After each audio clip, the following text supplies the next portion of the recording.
Well, Jay, of course, not every ASEAN member is a maritime country, Yes. and not all the claimants are, basically, not all the ASEAN states are maritime countries. Yes. What are the chances that China would get the numbers when it comes to a vote for the COC? I mean, China Yeah. has allies in ASEAN. Yes. But its allies basically at maximum would probably be what?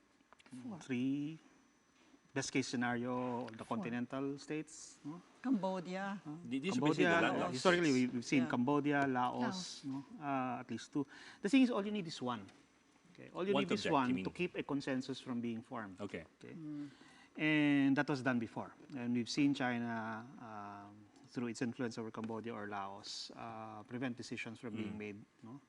Even the issuance of a final statement, diba? That was in 2013 or 2014. No? That's one disadvantage of having a consensus-based decision-making mechanism for ASEAN. It's not a majority vote. Yes, not majority. But the same thing now goes for the COC. If even just one country will not get on Votes board against it. with the COC, then there will be no COC. Even if you have a friendly Manila, you may not have a friendly Hanoi. All you need is one unfriendly country.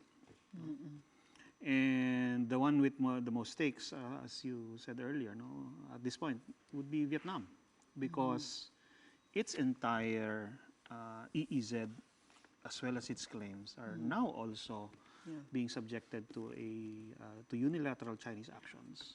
Okay, the past few months, we've seen China conduct unilateral petroleum exploration, even drilling into their continental shelf to prove their point.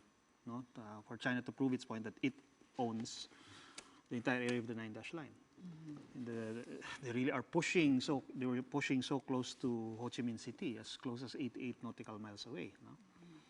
And they can actually continue doing it without a code of conduct. That's one thing. Yes, That's an argument that they can doing use. it. Yes, they can keep on doing it. They have the power, they have the means. No? But they will never have the recognition. It will never have the cover of legality that they so desperately need. There is no legitimacy. Yes, there's no legitimacy. So without that, they will always be seen essentially as a rogue state and as a regional bully. And for any country to be seen like that and to have to be surrounded by neighbors who see you as a bully is definitely not an ideal situation. The impression I get is that, at least from you, the impression I get is that it would not be in our best interest to have a code of conduct at this point. Well, it depends on what they actually agreed on. Yes. If the contents create what Secretary Locsin has described as a prescription for Chinese hegemony in the region, then obviously it would not be in our interest. What we want is to preserve our own independence and autonomy in this area, to have access to our own resources, to be able to make our own decisions on who we want to partner with, who we want to work with in developing our resources and in charting our own, economic development and what people would call the national destiny, without the interference or influence of another state. That's what we want. And if the code of conduct will keep us from doing that, then we shouldn't sign it.